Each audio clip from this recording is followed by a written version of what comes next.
inteligência artificial e alfabetização de adultos? Parece que são dois universos que não se misturam, não é mesmo? Mas e se a gente pensar que eles podem sim andar juntos? Nessa análise, vamos mergulhar nessa parceria que soa até improvável, mas que pode ser muito poderosa. A união entre a tecnologia e a jornada tão humana pela dignidade. Vamos começar com uma pergunta que vai no centro de tudo. O que significa, de verdade, aprender a ler quando já se é adulto? Olha, não é só sobre juntar letras e formar palavras. É sobre reescrever a própria história, sabe? Reconquistar a autonomia e, literalmente, mudar o jeito de ver o mundo. E essa ideia não é nova. O nosso grande educador Paulo Freire já dizia isso. Para ele, a gente primeiro lê o mundo à nossa volta, depois, quando a gente aprende a ler a palavra escrita, a gente ganha as ferramentas para entender melhor esse mundo e, o mais importante, para poder transformá-lo. É um ato de libertação pura e simplesmente. É com essa base que a gente entra na nossa primeira parte. Vamos entender direitinho por que, na educação de jovens, adultos e idosos e a tal DEJAI, a alfabetização é, antes de mais nada, uma questão de dignidade. Exatamente, pensa bem. Para esses estudantes que muitas vezes já passaram por tanta coisa, por tanta exclusão, dominar a leitura e a escrita é cidadania na prática. É poder assinar o próprio nome, entender um contrato, ler a bula de um remédio, pegar um ônibus sozinho. É, no fim das contas, fortalecer a própria dignidade. E é bem aqui que a nossa história ganha uma personagem que ninguém esperava: a inteligência artificial. Vamos ver como essa tecnologia pode, de fato, ajudar a gente a lidar com desafios tão complexos e tão humanos. Eu sei, essa é a pergunta que fica no ar. Uma tecnologia que parece tão fria, tão distante, ela pode mesmo ajudar num ambiente que precisa de tanto afeto, de tanta conexão humana? A resposta, olha, pode surpreender. E a resposta é um sonoro sim. Mas calma lá, não como uma substituta do professor, de jeito nenhum. A ideia é que a IA seja uma assistente, uma parceira incansável. Ela pode fazer o trabalho pesado de planejar, de adaptar material, de criar atividades diferentes. E o que acontece com isso? O educador ganha tempo. Tempo precioso para fazer o que máquina nenhuma vai fazer. O olho no olho, a escuta, a conexão. E essa parceria fica muito clara aqui, nesse esquema. De um lado, o porquê de tudo isso. Ler e escrever para ser cidadão, para ter identidade, autonomia. E do outro, como a IA pode ajudar nesse caminho, com atividades personalizadas e materiais acessíveis. Mas o ponto central, o mais importante, é o lembrete. O professor, esse sim, é insubstituível. Agora, vamos para um caso prático, para ver como isso funciona de verdade.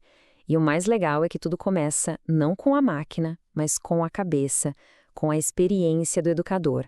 O pulo do gato está aqui, na pergunta que foi feita. O educador não pediu algo genérico. Ele deu um comando, um prompt super detalhado. Descreveu a turma, que era bem mista, com gente em vários níveis de aprendizado, com diferentes deficiências, e pediu atividades que fossem divertidas, sim, mas sem infantilizar, porque são adultos, afinal. E olha que genial a primeira sugestão da IA. A atividade se chama a assinatura de si. Começa com algo muito forte, o próprio nome. A ideia é usar um crachá para cada um identificar as vogais que já conhece. Mas a sacada é a transição que ela propõe. O professor pergunta: Ana, o A você já conhece, mas e essa letra N aqui no meio? É um jeito super inteligente de apresentar as consoantes como as pontes que conectam os sons. E o plano não para por aí, ele vai evoluindo.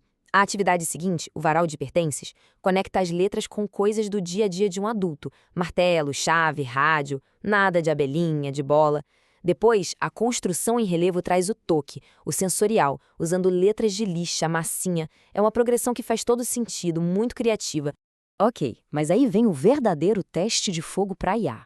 Como criar materiais que funcionem para todo mundo, numa turma tão diversa, de um jeito realmente inclusivo? E a resposta, gente, foi impressionante. A IA não deu uma dica genérica. Ela criou uma tabela com adaptações específicas para cada necessidade. Por exemplo, para a Ana, que tem deficiência visual, a sugestão foi usar crachás em relevo com braille. Para o José e a Maria, com autismo, o uso de pictogramas. Uma personalização que, se fosse feita à mão, levaria horas de trabalho. E aqui tem um ponto bem interessante. Toda essa abordagem da IA foi baseada na andragogia. É um nome meio complicado, mas a ideia é simples. ensinar adultos é diferente de ensinar crianças. A gente tem que valorizar a bagagem que eles já trazem e mostrar que aquilo que estão aprendendo tem uso prático na vida deles. É por isso que as atividades não eram infantilizadas e não foram só os materiais. A IA também sugeriu estratégias de ajuda, de mediação. Para quem tem dificuldade de segurar o lápis, usar engrossadores. E uma técnica de uma sensibilidade incrível, em vez de pegar na mão do aluno e guiar o movimento, tirando a autonomia dele, a sugestão foi a técnica mão sob mão. A mão do professor fica embaixo, só apoiando. Assim, o aluno sente o movimento, mas é ele quem está no controle.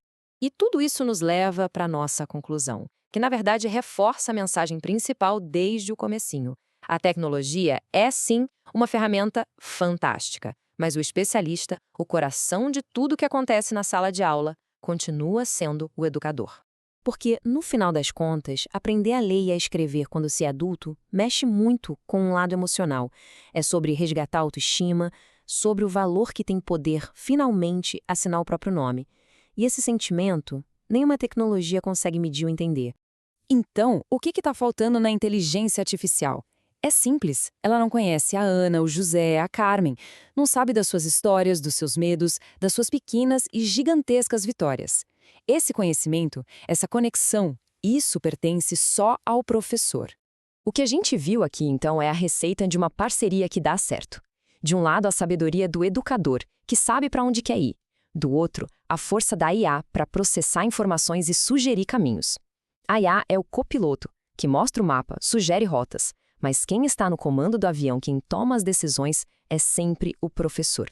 E para a gente fechar, fica essa reflexão. As ferramentas podem ficar cada vez mais modernas, mais inteligentes, mas a educação, na sua essência, continua sendo uma arte. A arte de conectar, de inspirar, de transformar vidas. E o artista bom, o artista continua sendo educador.